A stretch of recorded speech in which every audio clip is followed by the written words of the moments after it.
Hello friends, ഇന്ന് നമ്മൾ നോക്കുന്നത് നമ്മളൊരു 3 ഫേസ് DB വെച്ചതിന് ശേഷം അത് എങ്ങനെയാണ് കറക്റ്റായിട്ട് നമുക്ക് എങ്ങനെ ഏതൊക്കെ റൂമുകളിലേക്ക് കാര്യങ്ങളൊക്കെ എങ്ങനെയൊക്കെ ചെയ്താൽ ക്ലിയർ ആയിട്ട് നമുക്ക് എങ്ങനെയെല്ലാം വയർ കാര്യങ്ങളൊക്കെ വലിച്ച് ക്ലിയർ ചെയ്യാൻ പറ്റും എന്നുള്ള ഡീറ്റെയിൽസ് വീഡിയോ ആണ് നമുക്ക് വീഡിയോയിൽ ഉൾപ്പെടുത്തിയിരിക്കുന്നത്. ഇത് നമ്മൾ ആദ്യമേ തന്നെ 3 ഫേസ് DB വെച്ചിരിക്കുന്നത് സെലക്ടഡ് ടൈപ്പ് DB ആണ് വെച്ചിരിക്കുന്നത്. അതാണ് ഏറ്റവും നല്ലത്. TPN DBയേക്കാൾ നല്ലത് സെലക്ടഡ് DB ആണ്.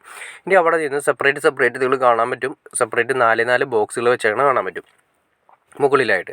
അത് 4 PVC ബോക്സുകൾ വെച്ചിട്ടാണ് കൊണ്ടുപോയിരിക്കുന്നത്. ഫുൾ ജംഗ്ഷൻ ഉപയോഗിച്ചിട്ടാണ് ചെയ്തിരിക്കുന്നത്.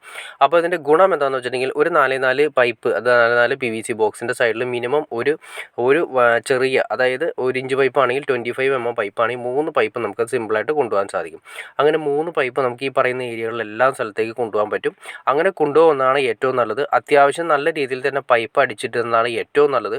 അതല്ലെങ്കിൽ ടൈറ്റുമായിട്ട് വയർ ചെയ്താൽ 1-2 പൈപ്പ്, അല്ലെങ്കിൽ ഒരു പൈപ്പൊക്കെ നമ്മൾ ഏതെങ്കിലും ഒരു സ്ഥലത്തേക്ക് കൊണ്ടുപോയി അതിലൂടെ ടൈറ്റ് വയറിങ് സർക്യൂട്ടും കാര്യങ്ങളൊക്കെ കൊണ്ടുപോയി കഴിഞ്ഞ് കഴിഞ്ഞാൽ, കാരണം എന്തുകൊണ്ടാണെന്ന് വെച്ചിട്ടുണ്ടെങ്കിൽ ഇന്നത്തെ കാലത്ത് നമ്മൾ വെക്കുന്നത് MCBകൾ സെപ്പറേറ്റ് സർക്യൂട്ടുകളാണ് കൊടുക്കുന്നത്. ഓരോ റൂം കിച്ചണിലൊക്കെ ഏകദേശം ഒരു 3 സർക്യൂട്ട് ഏറ്റവും കുറഞ്ഞതുണ്ടാവും. റൂമുകളിലേക്ക് സെപ്പറേറ്റ് സർക്യൂട്ടുകളുണ്ടാവും. ഇതെല്ലാം നമ്മൾ കൊണ്ടുപോകുന്ന സമയത്ത് ടൈറ്റ് വയറിങ് ചെയ്താൽ DB, അതായത് നമ്മൾ ഈ പറഞ്ഞ രീതിയിൽ DBയിൽ വയർ കുറവായിരിക്കും. അത് കൂടാതെ തന്നെ മെയിൻ കാര്യം എന്ത് സംഭവിക്കുന്നു വെച്ചിട്ടുണ്ടെങ്കിൽ, നമുക്ക് LED ബൾബുകൾ നമ്മൾ ഉപയോഗിക്കുന്ന സമയത്ത് സ്വിച്ച് ഓഫ് ചെയ്ത് കിടന്നാലും അത് ചെറുതായിട്ട് ബ്ലിങ്ക് ചെയ്ത് നിൽക്കുന്ന ഒരു അവസ്ഥ നമുക്ക് കാണാൻ സാധിക്കും. അത് ടൈറ്റ് വയറിങ് വരുന്ന സമയത്താണ് അങ്ങനെ സംഭവിക്കുന്നത്. ഇതെല്ലാം ഒഴിവാക്കാൻ വേണ്ടിയിട്ടാണ് നമ്മൾ അത്യാവശ്യം പൈപ്പുകൾ കാര്യങ്ങൾ ചെയ്യുക. പണ്ടത്തെ കാലത്ത് പ്രശ്നം ഉണ്ടായിരുന്നില്ല, കാരണം ഫിലമെൻറ്റ് ബൾബുകളായിരുന്നു. അത് എഫക്റ്റ് ചെയ്യില്ലായിരുന്നു. ഇൻഡക്ഷൻ കറണ്ട് എഫക്റ്റ് ചെയ്യില്ലായിരുന്നു. ഇന്ന് LED ബൾബുകളായതുകൊണ്ട് എഫക്റ്റ് ചെയ്യും. അപ്പോൾ അതുകൊണ്ട് നമ്മൾ ഈ പറഞ്ഞ ലെവലിൽ DBയിൽ നിന്ന് സെപ്പറേറ്റ് ഒരുപാട് പൈപ്പുകൾ മുകളിലേക്ക് നമ്മൾ അപ്സ്റ്റെയർ എടുക്കുന്നതിൽ മുകളിലേക്ക് ഇതുപോലെ ഏറ്റവും കുറഞ്ഞത് ഒരു 3 പൈപ്പ്, അതായത് 25 mm 3 പൈപ്പിൽ ഏറ്റവും കുറയരുത്. 4 പൈപ്പ് കൊടുക്കുകയാണെങ്കിൽ ഏറ്റവും നല്ലത് 4 പൈപ്പ് കൊടുക്കുക. സെപ്പറേറ്റ് ഓരോ റൂമുകളിലേക്ക് സെപ്പറേറ്റ് ഓരോ 1 ഇഞ്ച് കൊണ്ടുപോവുക. അത് ലിങ്ക് ചെയ്ത് എല്ലാ സ്ഥലത്തേക്കും അങ്ങോട്ടും ഇങ്ങോട്ടും ലിങ്ക് ചെയ്ത് ഈ പറഞ്ഞ രീതിയിൽ ജംഗ്ഷൻ ബോക്സുകൾ ഉപയോഗിച്ചിട്ട്, അതായത് ജംഗ്ഷൻ ബോക്സ് എന്ന് വെച്ചാൽ PVCയുടെ ജംഗ്ഷനാണ് ഉദ്ദേശിച്ചത്. PVCയുടെ ജംഗ്ഷനുകൾ ഉപയോഗിച്ചിട്ട് ലിങ്ക് ചെയ്യുകയാണെങ്കിൽ എന്ത് സർക്യൂട്ടും എവിടേക്ക് വേണമെങ്കിലും എപ്പോൾ വേണമെങ്കിലും വലിച്ചെടുക്കാനുള്ള എഫക്റ്റ് ഉണ്ടാവും. അതല്ലെങ്കിൽ നമ്മൾ ഫിനിഷിങ് ചെയ്യുന്ന സമയത്ത് ഏതെങ്കിലും ഒരു സർക്യൂട്ടോ അതല്ലെങ്കിൽ എന്തെങ്കിലും ഒരു വയറോ കാര്യങ്ങളൊക്കെ വലിക്കാനായിട്ട് ഭയങ്കരമായിട്ട് ബുദ്ധിമുട്ടുന്ന ഒരു അവസ്ഥ ഉണ്ടാവും. അതുമാത്രമല്ല, ഇപ്പോൾ നമ്മൾ ഈ ഭിത്തി കട്ട് ചെയ്ത് കൊണ്ടുപോകുന്നത് തന്നെയാണ് ഏറ്റവും നല്ലത്. വാർക്കയുടെ ഉള്ളിലൂടെ ഇടാതിരിക്കുന്നതാണ് ഏറ്റവും ഉത്തമം. വാർക്കയുടെ മുകളിലൂടെ, അതായത് നമ്മൾ പറഞ്ഞ സീലിങ്ങിൻ്റെ മുകളിലൂടെ ഒരുപാട് സർക്യൂട്ടും കാര്യങ്ങളൊക്കെ കൊണ്ടുപോകുന്ന സമയത്ത് ഇപ്പോൾ നമുക്ക് എഫക്റ്റ് ചെയ്യില്ല.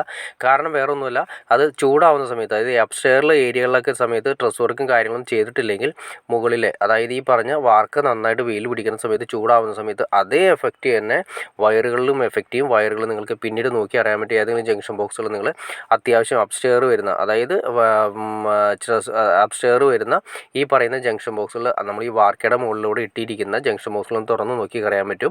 ഉച്ച സമയമൊക്കെ ആയി കഴിയുമ്പോൾ നന്നായിട്ട് ടൈറ്റ് ചെയ്ത് പഴുത്തായിരിക്കും ഓരോ വയറുകൾ ഇരിക്കുന്നത്. അങ്ങനെ പഴുത്ത്, അതായത് നന്നായിട്ട് ചൂടായിട്ട് ഇരിക്കുന്നത്, അതായത് വാർക്കയുടെ ചൂട് തന്നെ സെയിം എഫക്റ്റ് തന്നെ നമ്മൾ ഈ വയറിലും എഫക്റ്റ് ചെയ്യും. അങ്ങനെ ചൂടാവുന്ന സമയത്ത് റെസിസ്റ്റൻസ് ഹൈ ആവും. അതായത് നമ്മുടെ വയറിൻ്റെ റെസിസ്റ്റൻസുകളെല്ലാം ഹൈ ആവും. പെട്ടെന്ന് തീ പിടിക്കാനുള്ള ചാൻസ് കൂടുതലാണ്. റെസിസ്റ്റൻസ് ഹൈ ആയി കഴിഞ്ഞ് കഴിയുന്ന സമയത്ത്, റെസിസ്റ്റൻസ് ഹൈ ആവുന്ന സമയത്ത് വയർ കത്തിപ്പോകാനുള്ള ചാൻസ് കൂടുതലാണ്. അങ്ങനെ വരുന്ന സമയത്ത് ഓട്ടോമാറ്റിക്കായിട്ട് കറണ്ട് ബില്ല് കൂടാനുള്ള ചാൻസസ് വളരെ ഹൈ ആയിട്ട് ഉയർന്നു വരുന്നുണ്ട്. മാത്രമല്ല, ഇത്രയും വയർ നന്നായിട്ട് ചൂടായിരിക്കുന്ന സമയത്ത് നമ്മൾ ഈ പറയുന്ന സർക്യൂട്ടുകളിലൂടെ വയർ കറണ്ട് ഉപയോഗം ചെയ്യുന്ന സമയത്ത് വയർ കത്തിപ്പോകാനുള്ള ചാൻസ് ഉണ്ട്. അങ്ങനെയാണ് കൂടുതലും സംഭവിക്കുന്നത്. അപ്പോൾ ഭിത്തി കട്ട് ചെയ്ത് നമ്മൾ കൊണ്ടുപോവുകയാണെങ്കിൽ ഈ പറഞ്ഞ പ്രശ്നങ്ങളൊക്കെ ഒഴിവാക്കാം. എന്നാൽ വീടിൻ്റെ സേഫ്റ്റിക്ക് യാതൊന്നും സംഭവിക്കില്ല. കാരണം 10 ഇഞ്ചോളം ഭിത്തിയുണ്ട്. ഭിത്തിയിൽ നമ്മൾ കൂടി വന്നാൽ 1 ഇഞ്ച് താഴ്ത്തിയാണ് മാക്സിമം നമ്മൾ പൈപ്പുകളെല്ലാം കൊണ്ടുപോകുന്നത്. അപ്പോൾ ധൈര്യമായിട്ട് നിങ്ങൾക്ക് കൊണ്ടുപോകാം. ഭിത്തി കട്ട് ചെയ്ത് ലാവിഷായിട്ട് നിങ്ങൾക്ക് കൊണ്ടുപോകാം. യാതൊരു പ്രശ്നങ്ങളും ഉണ്ടാവില്ല. ഭാവിയിലാണെങ്കിൽ കറണ്ട് ബില്ലിന് പേടിക്കേണ്ട ആവശ്യം വരുന്നില്ല. ഞാൻ ഈ പറഞ്ഞ ലെവൽ വയർ അതിൻ്റെ അകത്ത് നിന്ന് ചൂടാവുന്ന എഫക്റ്റ് നമുക്ക് ഒഴിവാക്കാൻ പറ്റും. അപ്പോൾ ഇത്രയാണ് നമ്മൾ ഇന്നത്തെ വീഡിയോയിൽ നമ്മൾ ഉൾപ്പെടുത്തിയിരിക്കുന്നത്. നിങ്ങൾക്ക് ഈ വീഡിയോ ഇഷ്ടപ്പെട്ടെങ്കിൽ തീർച്ചയായിട്ടും ലൈക്ക് ചെയ്തേക്കുക, ഷെയർ ചെയ്തേക്കുക, ചാനൽ ഒന്ന് സബ്സ്ക്രൈബ് ചെയ്തേക്കുക. ഓക്കെ ഫ്രണ്ട്സ്, അടുത്ത വീഡിയോയിൽ കാണുന്നവരെ ഓക്കെ.